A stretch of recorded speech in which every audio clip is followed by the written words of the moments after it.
I stood in the doorway of my bedroom, the room where my husband Thomas and I had slept for 43 years, the room where I'd rocked my baby boy to sleep on restless nights, the room where I'd cried alone after the funeral, and I couldn't breathe. My clothes were crammed into cardboard boxes stacked against the hallway wall. My photo albums, the quilts I'd sewn by hand, Thomas's reading glasses still perched on the nightstand, all of it shoved away like trash on collection day. And there she stood, right in the center of my room, arms crossed over her designer blouse, examining the space like she'd just conquered new territory. Tessa didn't even flinch when she saw me. "Oh," she said, her voice light and careless, like we were discussing lunch plans. "Didn't know you'd be back this early." My heart hammered against my ribs. I tried to speak, but the words stuck in my throat like broken glass. Finally, I managed. "What's going on here?" She smiled then, that sharp, calculated smile people use when they think you're too weak to fight back. "Aaron and I decided it makes more sense for us to have this room. It's bigger, has better light, and honestly, it just feels more us. You don't mind, do you?" The air felt thin. My vision blurred at the edges. I thought about Thomas, about the weekend he'd spent painting these walls a soft cream color because I'd said it reminded me of sunrise. I thought about Aaron as a little boy, sneaking in here during thunderstorms to sleep between us. And I thought about this woman, this stranger who'd been in my life less than 2 years, telling me she owned something that had been mine before she was even born. Have you ever felt so disrespected in your own home that you couldn't even find words? Because that's exactly where I was standing. Hi viewers, kindly tell us where you're watching from and what time it is. Warm welcome to the family, enjoy the story. "That room was mine," I said, my voice barely above a whisper, "before you even met my son." Tessa shrugged, actually shrugged, like my 43 years in that room meant nothing. "Well, it's ours now." Aaron agreed. "You can use the guest room. It's only temporary, anyway." The guest room. She meant the windowless box at the end of the hall where I stored broken furniture and Christmas decorations. The room that smelled like dust and old wood varnish. That's where she expected me to sleep while she stretched out in the bed Thomas, and I had saved 6 months to buy. I didn't cry. I didn't yell. I just nodded slowly and walked past her to look at the boxes in the hallway. On top of one, I could see the corner of our wedding photo peeking out, Thomas's young face frozen in that moment of pure joy. My hands trembled as I picked up the box, but I kept my face blank. "I'll get these moved," I said quietly. Tessa was already on her phone, texting someone, probably bragging about her new room. She didn't even look up. Great. "Oh, and Margaret?" "The movers kind of scratched the floor when they were moving your dresser. You might want to get that fixed." My dresser. My floor. In my house. I carried that first box down the hall, and with each step, something inside me shifted.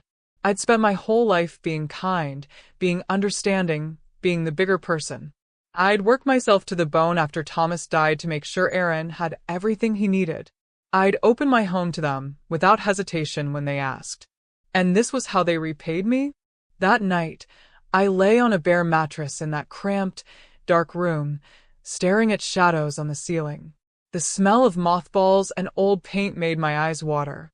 I could hear them laughing in my bedroom, Tessa's high-pitched giggle carrying through the walls. I reached over to the nightstand, one I dragged in from the garage, and picked up the small framed photo of Thomas I'd salvaged from the boxes. His eyes looked back at me, steady and certain, the way he'd always been. "They think they've won," I whispered to his picture. In the darkness, I felt something I hadn't felt in years. It was the feeling of a woman who'd built something with her own hands and wasn't about to let anyone tear it down. Because what Tessa didn't know, what neither of them knew, was that this house wasn't just mine in spirit. It was mine on paper. Every single document, every deed, every title, my name alone. Thomas and I had paid off the mortgage 3 months before he died. Aaron had never asked about it, so I'd never explained. Tomorrow, I'd make breakfast like always.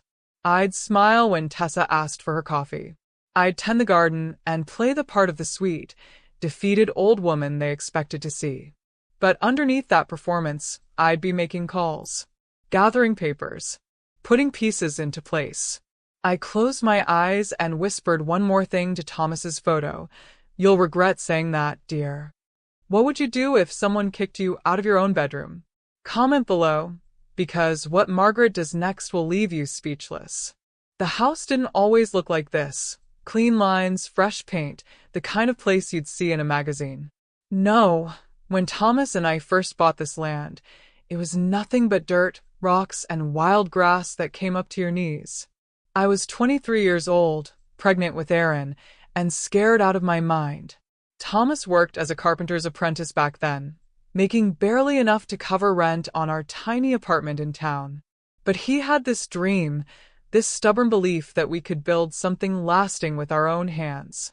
Maggie, he'd said one night, his calloused hands holding mine across our wobbly kitchen table, I don't want to spend my whole life making someone else rich. I want to build us a home, a real one. I remember laughing, not because it was funny, but because it seemed impossible. We had $300 in savings. The bank wouldn't even look at us for a loan. But Thomas had that look in his eyes, the one that said he'd already decided, and nothing I said would change his mind. So we bought the land. 2 acres on the outskirts of town for next to nothing, because nobody else wanted it. No water hookup, no electricity, just raw earth and possibility. Every weekend for 2 years, Thomas worked on that house. He'd come home from his regular job, eat dinner standing up, then drive out to our land and work until the sun went down. I'd sit in a folding chair, round as a beach ball with Aaron inside me, watching my husband frame walls and pour concrete. Sometimes I'd hold the flashlight when it got dark. Sometimes I'd just talk to him, keeping him company while mosquitoes ate us alive and our backs ached from the work. Never let anyone take what we built, he told me one night, hammering in the last nail on the bedroom doorframe, the same doorframe Tessa had just claimed as hers. This house is proof that people like us can make something beautiful. Don't ever forget that. I hadn't forgotten. Not when Thomas died of a heart attack at 58, leaving me with a mortgage payment and a 12-year-old son to raise. Not when I worked double shifts at the diner and cleaned offices at night just to keep the lights on. Not when Aaron went off to college and I finally paid off that last mortgage payment, crying alone in the kitchen because Thomas wasn't there to celebrate with me. This house was built on sacrifice, on love, on 2 people who refused to quit even when everything seemed impossible. And now some girl who'd never worked a hard day in her life thought she could just waltz in and claim it? I sat up in that guest room bed, my back aching from the thin mattress, and I knew what I had to do. Thomas had given me more than just a house. He'd given me the spine to fight for it. The next morning, I made myself get up early. My body protested. 71-year-old bones don't like windowless rooms and cheap mattresses, but I ignored the pain. I had a role to play now, and I needed to play it perfectly. I walked into the kitchen and started making breakfast like always. Pancakes, bacon, fresh coffee. The smell filled the house, warm and familiar. When Aaron came down, still half asleep, he kissed my cheek and sat at the table like nothing had happened. Morning, Mom. Smells great. I wanted to scream at him. I wanted to ask him how he could let his wife throw me out of my own room, how he could sit there eating my food in my kitchen like he hadn't just betrayed everything his father and I built. But I didn't. I just smiled and poured his coffee. Sleep well? I asked, keeping my voice light. Yeah, that bed is way more comfortable than the one in the guest room. You were right to suggest we switch. I suggested it? My hand tightened around the coffee pot, but I kept smiling. Tessa must have told him I offered. Of course she did. Rewrite history, make herself look generous, make me look like I agreed to my own exile. Tessa came down a few minutes later, stretching like a cat in the sunshine. She was wearing one of those silk pajama sets that cost more than my monthly grocery bill. Morning, Margaret. Those pancakes for us. Of course, dear, I said, setting a plate in front of her. She picked at them with her fork, then pushed the plate away. Actually, I'm trying this new cleanse. Just green juice in the mornings. But thanks anyway. I'd gotten up early, made her favorite pancakes, and she couldn't even pretend to appreciate it. Aaron didn't notice. He was already scrolling through his phone, lost in whatever architects look at on their screens. I ate my breakfast in silence, watching them. Really watching them. Aaron had his father's hands, but none of his character. Tessa had beauty, but no substance. And together, they'd convinced themselves that taking from me was somehow their right. After breakfast, I went outside to work in the garden. The tomatoes needed staking, and the weeds were starting to take over the flower beds. I was on my knees in the dirt, the morning sun warm on my back, when I heard Tessa on the phone. She was standing on the back porch, not even trying to keep her voice down. Yeah, the room is perfect, she said, laughing. Way better than that cramped guest room we were in. And she just moved out without even arguing. I think she knows this'll be our house eventually. Anyway, why fight it? My hands froze in the dirt. A weed I'd been pulling snapped in half. Aaron says once she passes, we'll inherit everything. The house, the land, all of it. We just have to wait it out. And honestly, Carol, she's old. How long can it really be? If you've ever been taken for granted by your own family, you know that burning feeling in your chest. But what Tessa didn't know was that Margaret's silence wasn't surrender, it was strategy. Aaron brought Tessa home for the first time on a crisp October afternoon 3 years ago.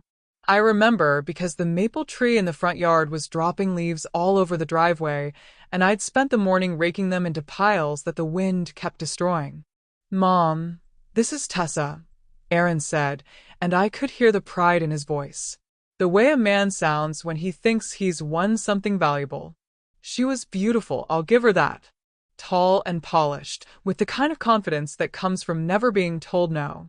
Her handshake was firm but brief, like she was already calculating how long she'd need to impress me before she could relax.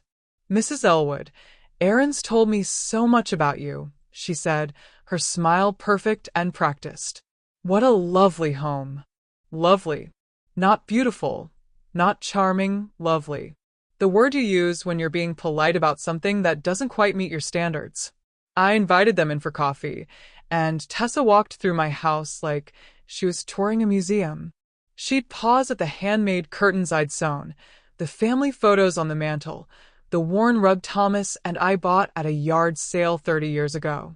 Her face stayed pleasant, but her eyes told a different story. They cataloged every outdated piece of furniture, every scuff mark on the hardwood, every sign that this house was lived in rather than staged. This place has so much potential, she said, running her finger along the bookshelf. With the right updates, it could really be something special. Aaron laughed, completely missing the insult hidden in her compliment. Mom likes it the way it is. She's sentimental about everything. Sentimental. Like that was a character flaw. Like holding on to the life Thomas and I built together was somehow wrong. I bit my tongue and poured the coffee. I asked about her work, something in marketing, the kind of job where you sell things people don't need. I asked about her family, wealthy from what I could gather, the kind of people who summered in the Hamptons and wintered in Florida. She asked me nothing. Not about my life, not about Thomas, not about how Aaron grew up. She wasn't interested in my story because she'd already decided it didn't matter. Over the next few months, as their relationship got serious, I tried. I really did. I invited her to family dinners. I asked about her interests. I even let her rearrange the living room when she said the furniture was blocking the natural flow of the space. But every interaction felt like a performance. She'd compliment my cooking, then order takeout an hour later. She'd offer to help with dishes, then remember, she had an important call to make. She'd smile at my stories about Aaron's childhood, but her attention would drift to her phone within minutes. The worst part? Aaron couldn't see it. Or maybe he didn't want to. He was so wrapped up in this glamorous woman who'd chosen him that he couldn't see how little she thought of the life that raised him. When they announced their engagement, I smiled and hugged them both. I told them I was happy, and part of me was, my son was getting married. But another part of me, the part that had learned to trust my instincts through years of hard living, felt a cold knot of worry in my stomach. At the wedding, Tessa's family filled most of the church. Distant cousins I'd never met, business associates Aaron had just met, people who looked at our side of the aisle like we were the opening act before the main show. Her father gave a toast about two families coming together, but he didn't even get my name right. He called me Martha twice before someone corrected him. Aaron didn't notice. He was too busy staring at his bride like she'd hung the moon. After the honeymoon, they moved into a condo downtown. Expensive, modern, the kind of place where everything is steel and glass and nothing has history. I visited once. The walls were bare white. The furniture looked like it belonged in a showroom, and there wasn't a single photo of Aaron's childhood anywhere. It was like his life before Tessa had been erased. "We're going for a minimalist aesthetic," Tessa explained, catching me looking at the empty walls. "Too much clutter makes the space feel cramped." Clutter. That's what she called memories. 6 months later, they showed up at my door with luggage and apologetic smiles. Their dream home renovation had hit delays, permit issues, contractor problems, budget overruns. They needed a place to stay. Just temporarily. "Of course," I said, because what else could I say? "Stay as long as you need." That was my first mistake. My second was believing temporarily meant the same thing to them as it did to me. The first week was fine. They were polite, grateful even. Tessa helped with grocery shopping. Aaron mowed the lawn without being asked. I thought maybe this would be good, a chance for us to bond, to become a real family. But by the second week, things started shifting. Small things at first. Tessa rearranging my kitchen because the workflow was inefficient. Aaron suggesting I update the decor to make the house feel more modern. Comments about the noise from my bedroom TV, requests that I check with them before inviting friends over, suggestions that I eat dinner earlier so they could have the kitchen to themselves in the evenings. My house was becoming theirs, inch by inch, day by day. And I was becoming the guest. One afternoon, I came home from the grocery store to find Tessa had thrown out my dish towels, the ones I'd embroidered myself over the years, each one marking a holiday or special occasion. She'd replaced them with matching gray ones from some expensive store. "The old ones were falling apart," she said when I asked. "These are much better quality." "You're welcome." I stood there holding my grocery bags, staring at those soulless gray towels, and something cracked inside me. Not broke, cracked. Like ice starting to split before it shatters completely. That night, I lay in my bed, still my bed for now, and listened to them talking in the guest room. Their voices carried through the old walls. "How much longer do we have to stay here?" Tessa asked. "I'm going insane in this outdated house." "Just a few more months, babe. Once the renovation's done." "But what if we just stayed here? I mean, eventually this place will be yours anyway. Why are we spending all that money on the new house when we could just modernize this one?" Silence. Long enough that I thought Aaron might defend me, might remind her that this was my home, not theirs to claim. "I don't know," he finally said. "Maybe you're right. This property is worth a lot. Location's good. We could definitely make it work." I pulled the covers up to my chin and stared at the ceiling, feeling the walls of my life closing in. Would you let someone slowly take over your home? Or would you draw the line? Because Margaret was about to discover just how far they were willing to push. The takeover didn't happen all at once. It was gradual, like watching the tide come in, each wave reaching a little further up the beach until suddenly you realize you're surrounded by water and there's nowhere left to stand. It started with the thermostat. I've always kept the house at 68 degrees, comfortable without being wasteful. One morning I woke up sweating, and when I checked, it was set to 74. I turned it down. The next day it was back up. I get cold easily, Tessa explained when I mentioned it. Surely you don't mind paying a little extra for heat? It's not like you're struggling financially. Then it was the TV remote. I'd sit down to watch my evening shows, and she'd breeze in, change the channel to some reality program about rich people shopping, and curl up on the couch like I wasn't even there. You don't mind, do you, Margaret? This is the only time it's on.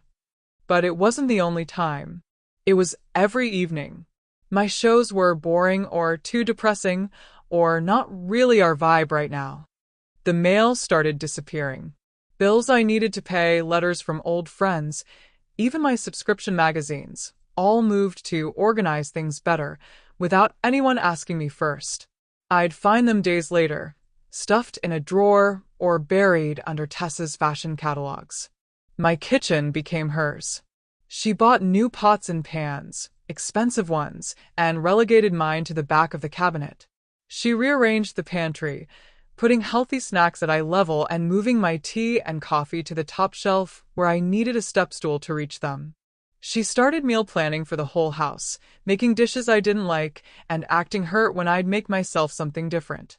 I'm just trying to help us all eat better, she'd say, voice dripping with fake concern. At your age, Margaret, nutrition is so important. At my age, like I was a child who needed managing. But the worst part wasn't what she did. It was watching Aaron let her do it. My son, who'd grown up in this house, who'd learned to cook at that stove, who'd done homework at that kitchen table, just stood by and watched his wife erase his mother from her own home. Mom, why do you have to be so stubborn? He'd say when I complained. Tessa's just trying to make things nicer. Why can't you appreciate that? One afternoon, I came home from visiting my friend Ruth to find Tessa in the garage. She had boxes of Thomas's tools spread out on the driveway, his handsaw, his levels, his hammer with the worn wooden handle he'd used to build this entire house. What are you doing? My voice came out sharp, panicked. She looked up, surprised by my tone. Oh, just clearing out some space. There's so much junk in here, Margaret. When was the last time you used any of this stuff? Junk. She called Thomas's tools junk. Those belong to my husband, I said, my hands shaking as I picked up his hammer. Put them back. But they're just taking up space. I was going to donate them to Goodwill. Someone could actually use them. Put them back. Something in my voice must have finally registered because she rolled her eyes but started putting the tools back in their boxes. But the damage was done. She'd touched them, dismissed them, been seconds away from giving away pieces of Thomas like they were garbage cluttering up her space. That night, Aaron came to talk to me. Not to apologize, no, that would have been too much to hope for. Mom, you really hurt Tessa's feelings today. She was just trying to help organize. Those were your father's tools, Aaron. The ones he used to build this house. The house you grew up in. He sighed, that long-suffering sigh that meant he thought I was being unreasonable. I know, Mom, but they're just things. Dad's been gone for years. You can't hold onto everything forever. Just things. His father's legacy, reduced to just things. I looked at my son, really looked at him, and barely recognized the man standing there. Where was the boy who'd cried at his father's funeral? The teenager who'd promised he'd never forget where he came from? The young man who'd thanked me through tears when I'd handed him his college diploma? He'd been replaced by someone who wore expensive watches and forgot to call on my birthday. Someone who apologized for his wife's behavior instead of stopping it. Someone who looked at his childhood home like it was an investment property instead of his history. The next morning, I found a real estate magazine on the kitchen counter. Someone had dog-eared a page about maximizing property value through modern renovations. The article showed a before and after of an old farmhouse gutted and rebuilt into something cold and contemporary. I closed the magazine slowly, carefully, like it might explode if I moved too fast. That afternoon, while they were both at work, I went into my bedroom, still my bedroom, though I knew that wouldn't last much longer. I opened my closet and pulled down the box I kept on the top shelf. Inside were all the important documents, birth certificates, insurance papers, and most importantly, the deed to the house. I spread them out on my bed and looked at them for a long time. My name. Only my name. Thomas, and I had paid off this mortgage 3 months before he died. Aaron had been away at college, and it hadn't seemed important to tell him. After Thomas passed, I'd been so focused on just surviving that I'd never gotten around to explaining the details of our finances. Aaron thought he'd inherit this house someday. He'd always assumed it would just naturally become his. And I'd let him believe that because I'd never imagined I'd need to use it as leverage. But things change. People change. And sometimes the people who should protect you are the ones you need protection from. I put the papers back in the box and slid it under my bed. Not in the closet anymore, someplace where I could grab it quickly if I needed to. That evening, I made dinner like always. Pot roast with carrots and potatoes, one of Aaron's favorites from childhood. Tessa picked at hers, checking her phone between bites.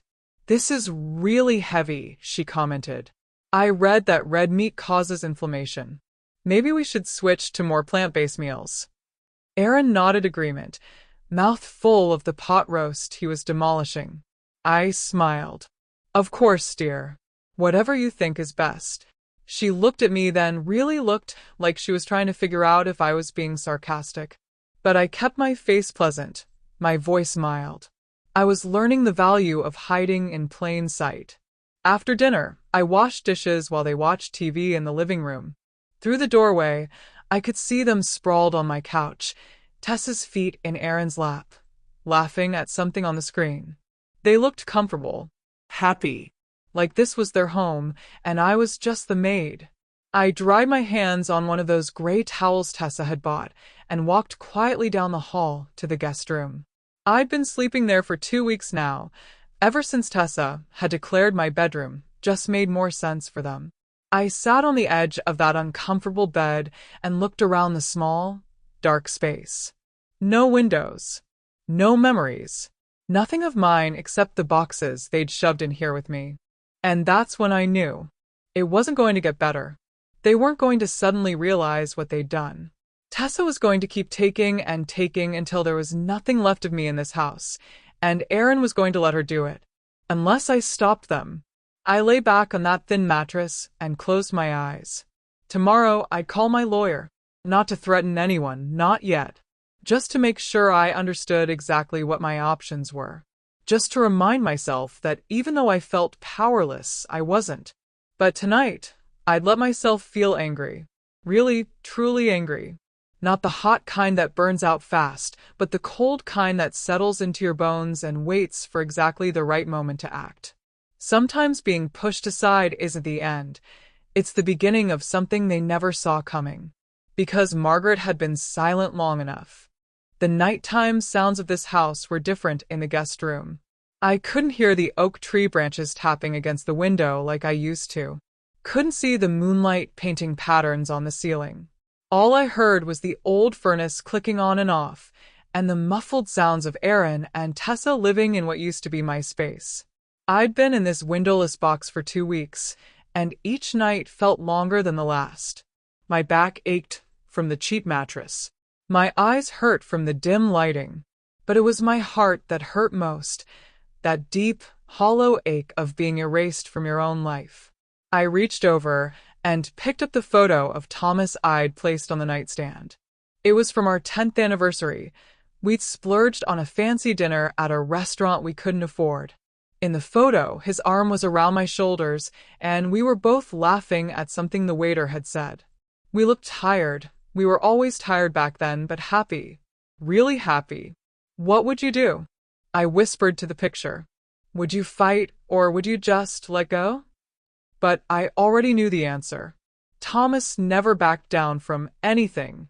When the bank tried to foreclose during that rough year, he worked 3 jobs and refused to give up. When Aaron got sick and we couldn't afford the medicine, Thomas sold his truck, the one thing he loved, without a second thought. He fought for what mattered. Always. The house settled around me with a creak, like it was answering my question. This place held 43 years of our lives. Every nail, every board, Every coat of paint was proof that we'd been here, that we'd built something real. And I was lying in a storage room, displaced by a woman who thought my history was just clutter taking up her space. No. That's not how the story was going to end. I sat up, my mind suddenly clear. I'd been so focused on being kind, on keeping the peace, on not rocking the boat, that I'd forgotten something important. Kindness isn't the same as weakness, and silence isn't the same as surrender. Thomas had taught me that. He was the quietest man I'd ever known, but when he finally spoke, people listened. Words matter, Maggie, he used to say. So don't waste them on people who aren't paying attention. Save them for when they count. Tomorrow, I'd start making my words count. I got out of bed and pulled the document box from underneath. The deed lay on top, my name printed in official black ink. Margaret Ellen Elwood, sole owner. I ran my fingers over the letters, feeling their weight, their authority, their promise. This wasn't just paper. It was power. The power to decide who stayed and who left. The power to say no after a lifetime of saying yes. The power to remind two entitled people that assumptions can be dangerous. I put the deed back carefully and pulled out my address book, the old-fashioned kind with actual pages and handwritten numbers. I found the entry I was looking for. Gerald Morrison, attorney at law. He'd handled the mortgage payoff for Thomas and me, and later, he'd helped with Thomas's will. Good man. Fair man. The kind of lawyer who actually cared about people instead of just billable hours. I'd call him first thing in the morning. Not to do anything drastic, not yet. Just to understand my position, to know what moves I could make if I needed to. Knowledge was power, and I'd been powerless long enough. But there was something else I needed to do. Something Thomas would have wanted. I pulled out a notebook and started writing. Not a legal document, just thoughts. Memories. The story of how this house came to be, written in my own hand so there'd be no confusion later about who'd sacrificed what. I wrote about Thomas hauling lumber in the summer heat, about me holding the ladder while he nailed shingles onto the roof 8 months pregnant.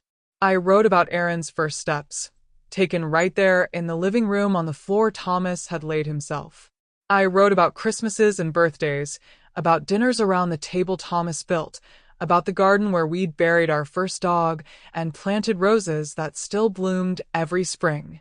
I wrote until my hand cramped, until the words covered page after page, until the story of this house felt solid and real again, not just in my memory but on paper where no one could deny it or dismiss it. When I finally stopped, my bedside clock read 2 a.m. The house was silent now. Even Aaron and Tessa had gone to sleep. I was alone with my thoughts and my plans, and for the first time in weeks, I felt something other than sadness. I felt determination. The next morning, I woke before dawn. Old habits don't die easy, and I'd been an early riser my whole life. I made coffee in the quiet kitchen, watching the sun come up through the window above the sink, the same window where I'd watched 1,000 sunrises with Thomas by my side. I heard footsteps upstairs. Tessa's voice, too loud for the early hour. "Aaron, have you seen my phone charger? I swear your mom moves everything." My jaw tightened, but I kept my face calm. Today was about gathering information, not starting fights. I made breakfast, scrambled eggs, toast, fresh fruit. When they came down, I was humming softly, acting like the helpless old woman they'd convinced themselves I was. "Morning," Aaron mumbled, barely looking up from his phone. Tessa breezed past me to the coffee maker, poured herself a cup, and didn't say a word. No thank you for the breakfast I'd prepared. No acknowledgement that I existed. Perfect. The less they saw me as a threat, the better. After they left for work, I dialed Gerald Morrison's number. His secretary put me through immediately. "Margaret, it's been years. How are you holding up?" "I've been better, Gerald. I need your advice on something." "Of course. What's going on?" I took a breath and told him everything. The room takeover. The slow erasure of my presence in my own home. The overheard conversations about inheritance and property. My voice stayed steady, factual, unemotional, just the way Thomas would have done it. Gerald listened without interrupting. When I finished, there was a long pause. Margaret, you know the house is entirely yours, right? No joint ownership, no liens, nothing. You could ask them to leave today if you wanted. I know, but I need to understand all my options first. If I did ask them to leave, could they fight it? Not legally, no. It's your property. They're guests. But family situations can get complicated. Are you sure you want to go down this road? I looked around my kitchen that didn't feel like mine anymore. I thought about my bedroom where someone else slept.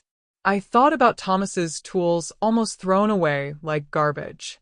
I'm sure, I said quietly. I just need to know I'm doing this right. We talked for another 20 minutes.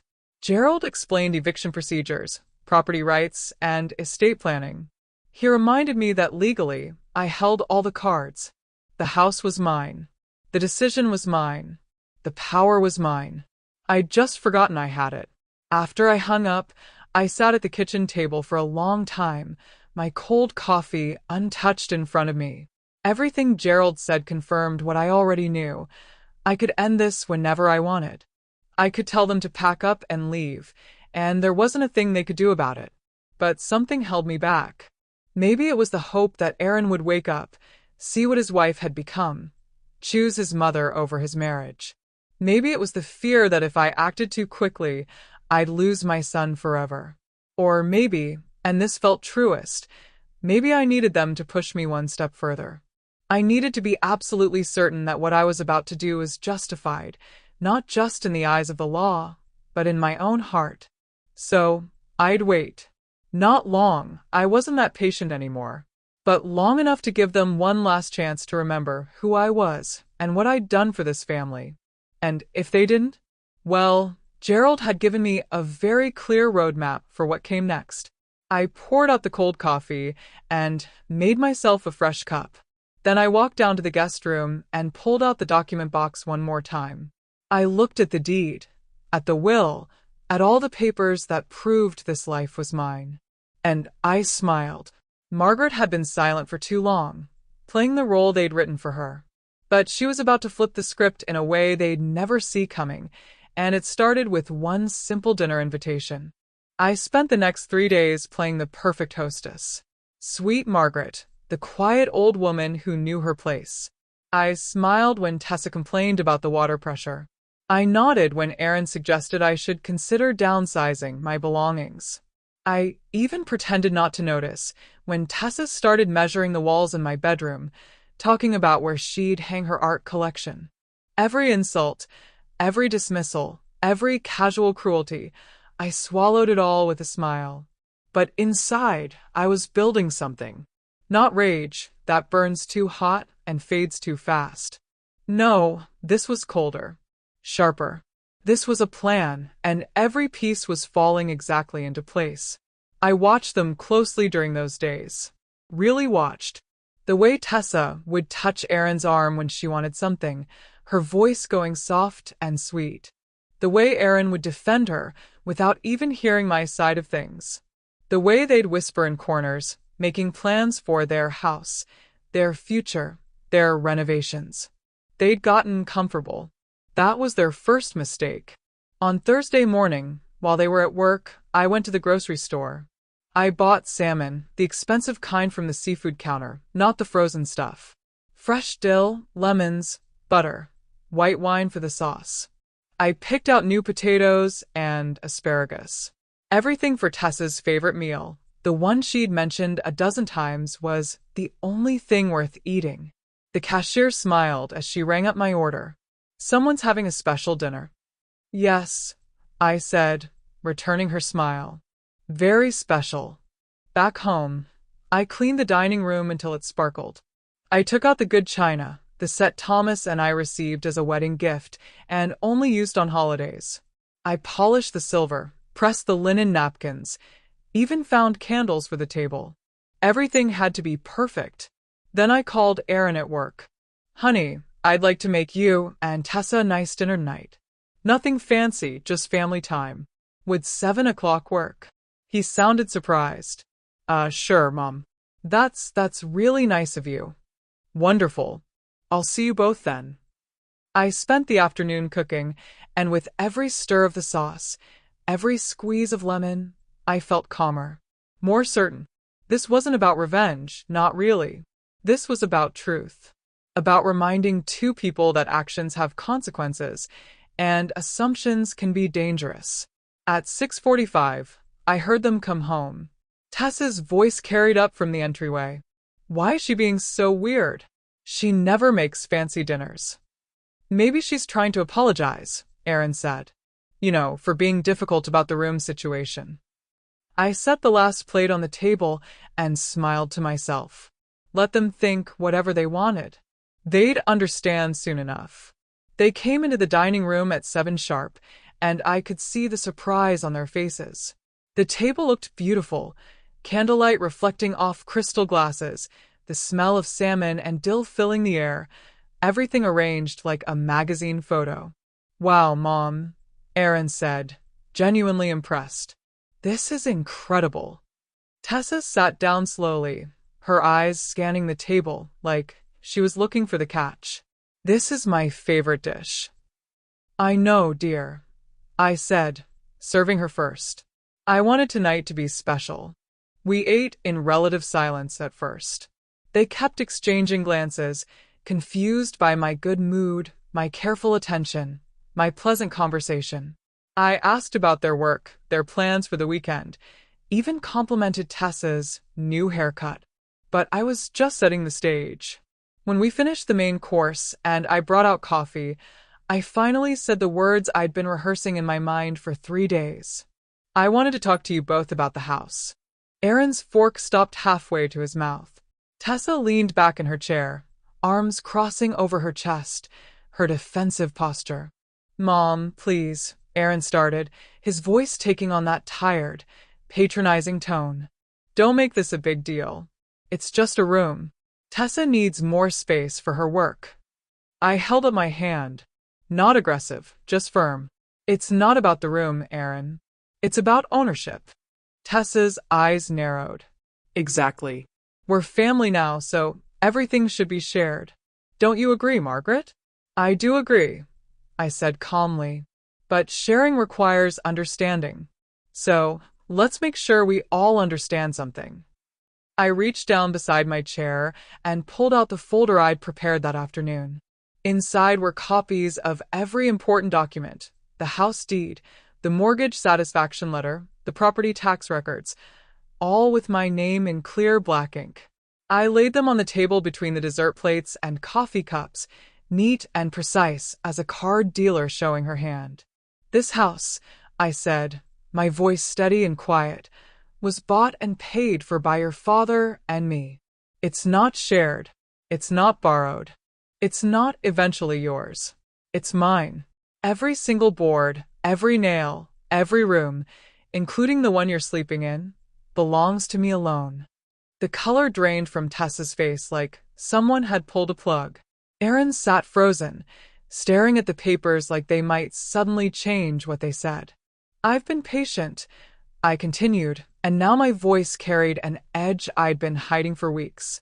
I've been kind. I've been understanding.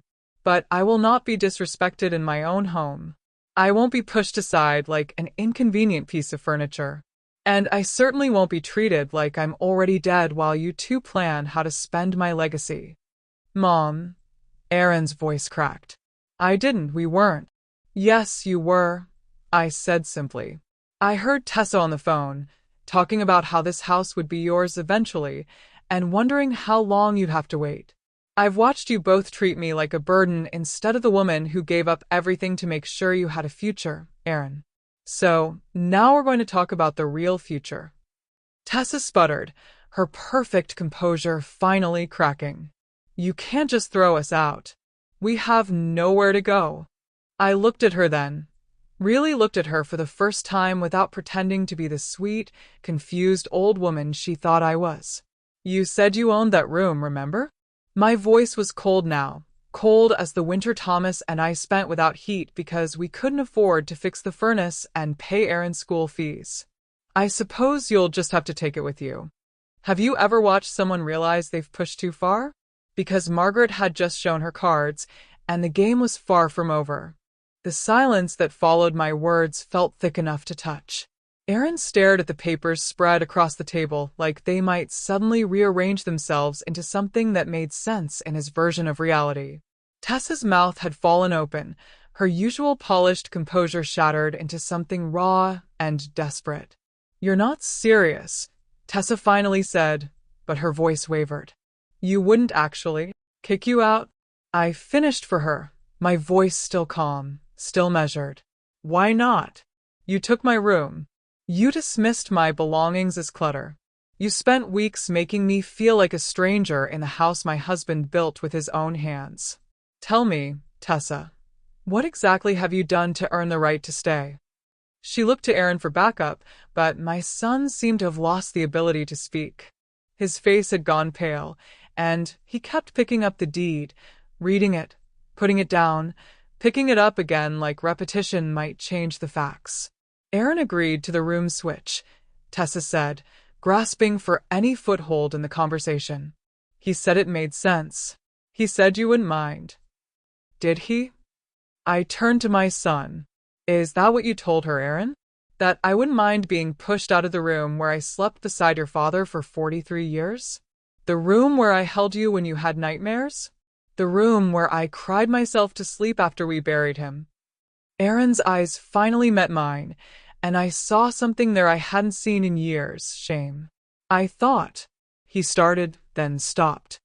"I thought you'd understand. The room is bigger and we need the space and you're alone anyway, so I thought." "You thought what I needed didn't matter," I finished quietly. "You thought because I'm old and alone, my feelings were less important than your convenience."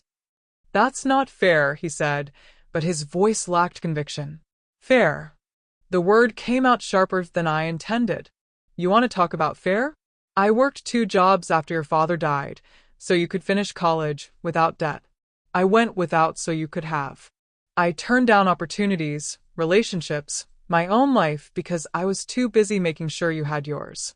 And this is how you repay me? By letting your wife erase me from my own home." Tessa stood abruptly, her chair scraping against the floor. "This is ridiculous. You're being dramatic. We weren't erasing you. We were just trying to make the space work better for everyone." "Sit down," I said, and something in my tone made her freeze. "I'm not finished." She sat, but her jaw was clenched, her hands balled into fists on the table. I picked up the deed and held it up so they could both see it clearly. "This piece of paper means I own this house outright. No mortgage, no liens, no co-owners. Just me. And that means I get to decide who lives here and who doesn't." "So, what are you saying?" Aaron asked, his voice barely above a whisper. "You want us to leave?" I set the deed down carefully, taking my time, letting them sit with the uncertainty. "I'm saying I have options. And one of those options is selling this house and moving somewhere quieter. Somewhere I won't be treated like I'm already dead and just taking up space until you can claim what you think is yours." "You're selling the house?" Aaron's voice cracked on the last word, and for a second, I saw the little boy who'd begged me not to sell his childhood treehouse when it got old and dangerous. "I've already spoken with a realtor," I said, which was true. I'd made the call that afternoon just to understand the process, just to know I could if I needed to. The market's good right now. I could have a cash offer within the week. Tessa's face had gone from pale to red. "You can't just kick us out with nowhere to go. What about our renovation? What about our plans?" "What about them?" I asked simply. "You made those plans without considering me. You spent your money decorating my house without asking permission. You assumed this would all be yours someday, so you invested accordingly. But assumptions aren't guarantees, Tessa. And disrespect has consequences." Aaron stood up now too, running his hands through his hair the way he always did when he was stressed. "Mom, please. Can we just talk about this rationally? We made a mistake, okay? We should have asked about the room. We should have been more considerate. But selling the house, that's extreme. Is it? I stayed seated, looking up at both of them standing over me, and I realized something. I wasn't afraid anymore. For weeks, I'd felt small in my own home, diminished, erased. But sitting there with the deed in front of me, with the truth finally spoken, I felt tall again. Strong again. Like myself again. Here's what's going to happen, I said, my voice quiet but absolute. You have two choices. You can find somewhere else to live, and I'll give you 30 days to do it, which is more generous than you've been to me. Or What? Tessa demanded. Or you can stay, but things change. My room goes back to being my room. My house goes back to being my house, with you as guests who respect the woman who's opened her home to you. You get no say in how I decorate, what I keep, or how I live my life. And if I hear one more word about this place eventually being yours, if I feel dismissed or disrespected one more time, I sell immediately and you're out. No second chances. The room fell silent again. The candles on the table had burned down to stubs, their light flickering across the faces of my son and his wife. Aaron looked at Tessa. Tessa looked at the papers. And I looked at both of them, waiting. We don't have anywhere else to go, Aaron finally said. The renovation money's tied up. We spent most of our savings on deposits and materials. If we try to rent something now, we won't have enough for first and last month's rent. That's not my problem, I said and meant it. You made financial decisions based on assumptions. Those are the consequences of your choices. Tessa's voice came out small, defeated. What if we apologize? What if we give you back the room and promise to do better? I studied her face, looking for sincerity, but all I saw was strategy. She wasn't sorry for what she'd done. She was sorry she'd been caught. Sorry that the sweet old lady she'd been pushing around had turned out to have teeth. Promises are easy, I said. Actions are harder. If you stay, I'll be watching. And the first sign that you've forgotten who owns this house, you're done. Margaret had drawn her line in the sand, but would they respect it? Or would she have to follow through on her threat? The real test was just beginning. The next morning, I woke up in my bedroom, my real bedroom, not that windowless prison at the end of the hall. The morning light came through the curtains the way it always had, painting golden stripes across the quilt Thomas's mother had made for our wedding. I lay there for a moment, breathing in the familiar smell of home, and felt something I hadn't felt in weeks. Peace. Aaron and Tessa had spent last night in silence, moving their things back to the guest room with tight faces and no words. I'd stayed at the table, sipping my coffee, watching them carry boxes past me like I was a stranger. good. Let them feel what it's like to be relocated without warning. But I knew this wasn't over. Drawing a line is one thing, holding it is another. I got up and made breakfast, same as always. When they came down, the tension in the air was thick enough to choke on. Aaron couldn't meet my eyes. Tessa looked at me like I was a bomb that might go off at any second. Good morning, I said pleasantly, setting plates of eggs and toast on the table. Sleep well? Fine, Aaron muttered. Tessa said nothing, just pulled out her phone and started scrolling, her breakfast untouched. Tessa, I said calmly, we don't use phones at the breakfast table in this house. Her head snapped up. Excuse me? My house, my rules. Remember? Phones away during meals. For a moment, I thought she might argue. Her jaw clenched, her knuckles went white around the phone. But then she set it down on the counter, her movement sharp and angry. Thank you, I said, taking my seat.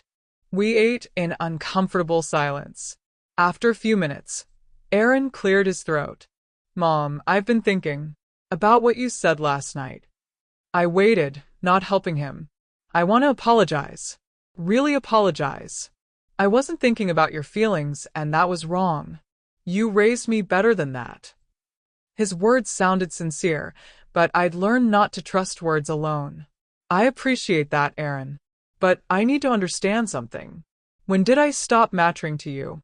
When did my home, my life, my memories become inconvenient obstacles to what you wanted? He flinched like I'd slapped him. It wasn't like that. Then what was it like? Because from where I stood, it looked like you'd forgotten everything your father and I taught you about respect and gratitude. Tessa stood up abruptly. I need to get to work. She grabbed her phone and headed for the door without another word. After she left, Aaron and I sat alone at the table. The silence felt different now, heavier, loaded with all the things we weren't saying. She's not a bad person, Mom, Aaron finally said. She grew up differently. She doesn't understand what this house means because she's never had to build something from nothing.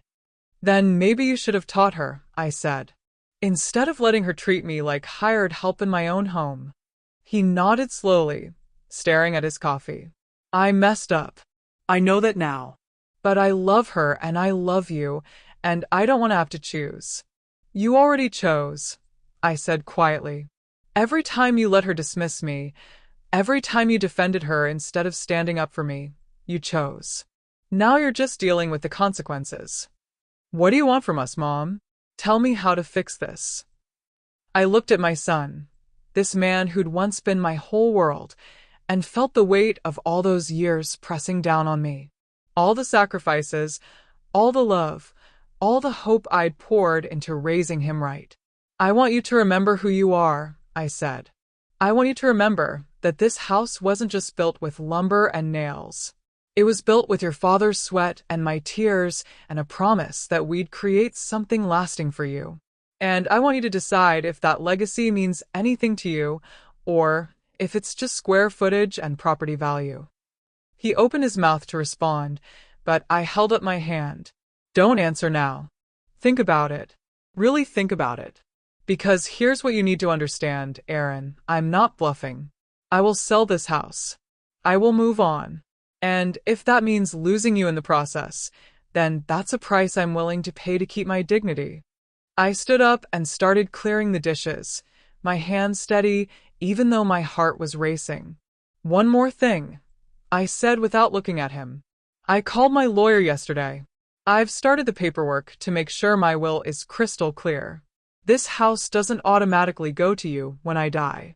Right now, I'm leaving it to charity. If you want that to change, you're going to have to earn it. The sound of his chair scraping back told me he'd stood up. You're leaving everything to charity? Unless you give me a reason not to. I finally turned to face him.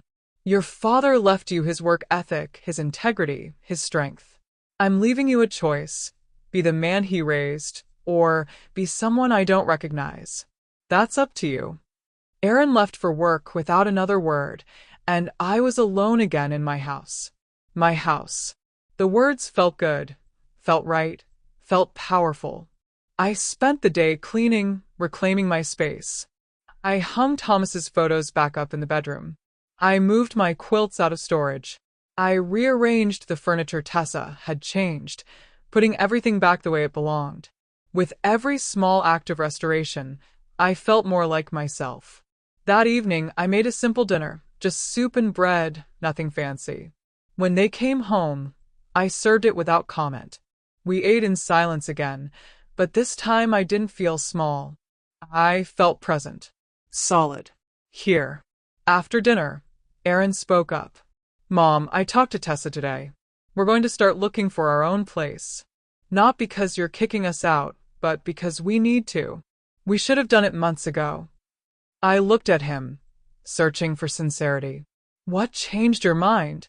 You did, he said simply. You reminded me that respect isn't something you give sometimes, when it's convenient. It's something you give always, especially to the people who sacrificed everything for you.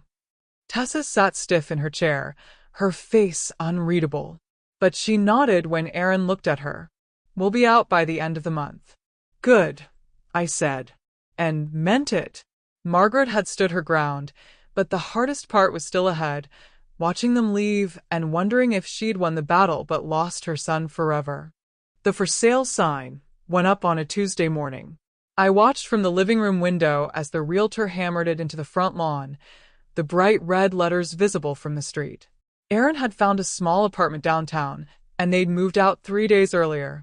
The house felt different now, emptier, but somehow fuller at the same time.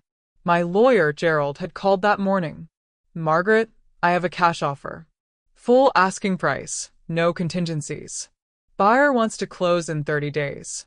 I'd sat at the kitchen table, holding the phone, looking around at the walls Thomas had framed, the floors he'd laid, the life we'd built together. And I'd said yes. Some people might think I was being spiteful, selling the house after getting my way.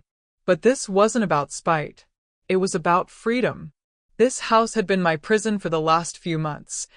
Every room holding memories of Tessa's dismissals, Aaron's betrayals, my own silence. I needed to start fresh somewhere that wasn't haunted by disappointment. The news spread through the neighborhood fast. Ruth came over that afternoon, her eyes wide with concern. "Margaret, are you sure about this? That house is your history." "It was," I said, pouring her tea. "But history is supposed to teach you lessons, not trap you. I learned what I needed to learn. Now it's time to move forward. Where will you go?"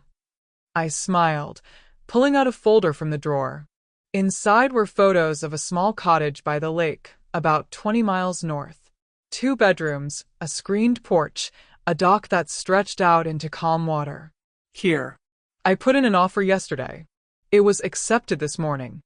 Ruth looked at the photos, her expression softening.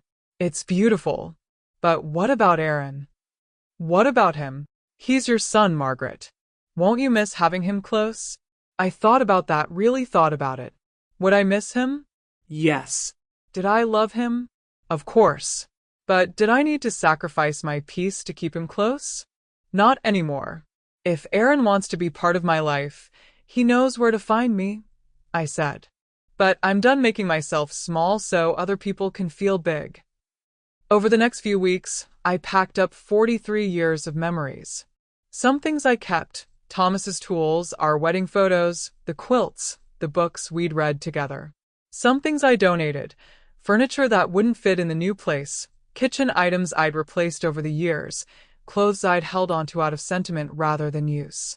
And some things I threw away, like the gray dish towels Tessa had bought, the ones that had replaced my embroidered ones. I tossed them in the trash without a second thought and didn't feel even a little bit guilty. Aaron came by once during the packing. He stood in the doorway of his old bedroom, looking at the empty walls where his posters used to hang. "Weird seeing it like this," he said. "Like I was never here." "You were here," I said, taping up another box. "But things change. People move on. That's life." "Are you really going through with it? The sale?" "Closing's next Wednesday," I confirmed. "The buyers are a young couple, expecting their first baby. They reminded me of your father and me when we started out. Hopeful, scared, determined. They'll make new memories here. Good ones, I hope." Aaron leaned against the doorframe, his face pained. "I'm sorry, Mom. For everything. I know I keep saying it, but I need you to know I mean it." I stopped packing and looked at him. "I know you do. But sorry doesn't undo what happened. It just means you finally understand what you did wrong. Can you forgive me?" Could I? That was the question I'd been asking myself for weeks. Forgiveness was complicated. It didn't mean forgetting, didn't mean going back to how things were. It meant accepting what happened and choosing not to let it poison your future. "I'm working on it," I said honestly. "But forgiveness takes time, Aaron. And it requires more than words. It requires change." He nodded, understanding that I wasn't going to make this easy for him. "What about us? When you move, will I still be able to visit?" "Of course," I said and meant it. "You're my son. That doesn't change. But our relationship does. From now on, we meet as equals, not as the woman who gave up everything and the son who took it for granted." Can you live with that? "I'll have to, won't I?" He managed a small smile. "Tessa and I are in marriage counseling, by the way." Turns out having your mother-in-law put you in your place really makes you rethink some things. I raised an eyebrow. And how's that going? It's hard, but necessary. He paused. She wants to apologize to you. Really apologize, not just the fake stuff from before. I don't need her apology, I said, sealing the box. I just need her to understand that respect isn't optional. On closing day, I signed the papers at Gerald's office with a steady hand. The young couple sat across from me, their excitement barely contained. The wife was showing, about 6 months along, and she kept looking at the photos of the house on her phone like she couldn't believe it was real. "We're going to take such good care of it," she said to me. "We promise." "I know you will," I told her. "Just remember, a house isn't just walls and floors. It's every moment you live inside it. Make them good ones." I handed them the keys, and just like that, it was done. 43 years in one place, ended with a signature and a handshake. The next day, movers loaded my things into a truck. I walked through the empty rooms one last time, saying goodbye to the ghosts of Thomas, young Aaron, the life we'd built together. It hurt, but it was a clean hurt, the kind that heals rather than festers. Ruth drove me to the lake house. We didn't talk much during the drive, just sat in comfortable silence while the landscape changed from familiar to new. When we pulled up to the cottage, the afternoon sun was reflecting off the water, turning everything golden. "It's perfect," Ruth said. And it was. Small but mine. Peaceful but alive. A fresh start without the weight of disappointment. Margaret had sold the house, but she hadn't sold her soul. She'd traded history for possibility, and sometimes that's the bravest thing you can do. The lake house smelled like pine and possibility. I stood on the screened porch that first night, watching the sun set over the water, and felt something I hadn't felt in years, anticipation instead of dread. Tomorrow wasn't something to survive anymore. It was something to look forward to. I'd been in the cottage for 3 weeks when Aaron called. Not a text, not a quick check-in, but an actual phone call where he asked how I was and actually listened to the answer. "The place sounds great, Mom," he said, and I could hear the smile in his voice. "Maybe Tessa and I could visit sometime, if you're okay with that." "I'd like that," I said, surprising myself by meaning it. "But Aaron, when you come as guests. That means respecting my space, my choices, my life." "I understand. And Mom, thank you." "For what?" "For not giving up on me. For teaching me what I should have already known." We talked for another 20 minutes about nothing important, his work, my garden plans, the weather. Simple conversation between two people rebuilding trust brick by careful brick. After we hung up, I sat in the rocking chair on the porch and thought about everything that had happened. Some people might say I was too harsh, that family should forgive and forget, that blood is thicker than water. But those people had never been erased from their own life by the people they'd sacrificed everything for. The truth is, silence isn't surrender. Kindness isn't weakness. And standing up for yourself doesn't make you cruel, it makes you human. Over the following months, I built a new routine. Morning coffee watching the sunrise over the water. Afternoons working in my garden, where I planted roses like the ones from my old house. Evenings reading on the porch or kayaking across the lake. I joined a book club in town, made friends who knew me as Margaret the Reader, not Margaret the Doormat. Aaron and Tessa visited once a month. The visits were awkward at first, too polite, too careful, like we were all walking on glass. But slowly, things thawed. Tessa apologized, really apologized, without excuses or justifications. She brought flowers and helped with dishes and asked about my life like it actually mattered. "I didn't understand," she told me one afternoon while we sat on the dock. "I grew up thinking things just belonged to you because they did. I never learned that respect is how you earn your place in someone's life. And now?" I asked. "Now I'm learning. Slowly, but I'm trying." I believed her, or at least I believed she was trying to believe herself. Sometimes that's enough. One Saturday in October, Ruth came to visit. We sat on the porch with glasses of wine, watching the autumn colors reflect in the water. Do you regret it? She asked. Selling the house. Forcing them to change. I thought about that question. Really thought about it. Did I regret standing up for myself? Refusing to be erased? Choosing my dignity over false peace? Not even a little bit, I said. That house was supposed to be my legacy for Aaron, but it became my prison. Sometimes you have to burn down what you built to remember why you built it in the first place. That's very wise. That's very tired, I corrected, laughing. I'm 71 years old, Ruth. I don't have time for wisdom. I just have time for truth. As winter approached, I found myself thinking about Thomas More, not with the sharp grief of early loss, but with the warm gratitude of a life well shared. He taught me to fight for what mattered, to build with my own hands, to never apologize for taking up space in my own life. One evening, as snow started falling over the lake, I pulled out the notebook where I'd written the story of our house. I read through it slowly, remembering every sacrifice, every triumph, every moment that made us who we were. And then I closed it and put it away. That story was finished. It was time to start a new one. The phone rang while I was making dinner. Aaron's number flashed on the screen. Mom, I have news, he said, his voice excited. Tessa's pregnant.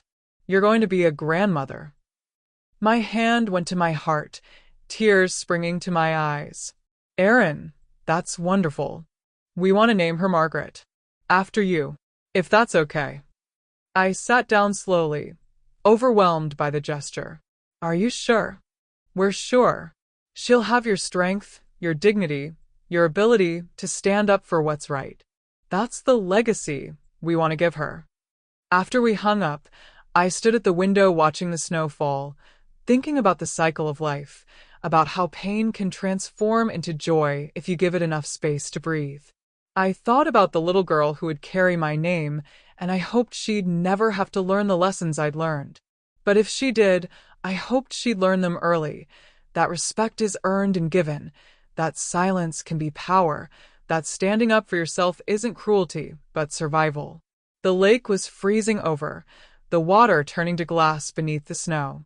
In spring, it would melt and flow again, and life would return to the shore. That's how it works, death and rebirth, ending and beginning, the constant transformation of letting go to hold on to what matters. I'd let go of a house, but held on to myself. I'd let go of who Aaron used to be, but held on to who he could become. I'd let go of bitterness, but held on to boundaries. And in the quiet of this small cottage by a frozen lake, I'd found something I'd lost in that big house with too many memories. Peace. Real peace. The kind that comes from knowing your worth and refusing to negotiate it. Silence doesn't mean surrender. It's just wisdom holding its breath, waiting for the right moment to speak. And when it finally does, it doesn't need to shout. It just needs to be heard. If Margaret's story touched you, if it reminded you that standing up for yourself isn't selfish but necessary, then make sure you subscribe and turn on notifications so you don't miss more stories like this. Drop a comment below sharing your thoughts. Have you ever had to draw a line with family? Your story might inspire someone else who needs to hear it. And remember, respect isn't given because of age or relation. It's earned through how we treat each other every single day. Thank you for being part of this family. Until next time, take care of yourself because nobody else will do it for you.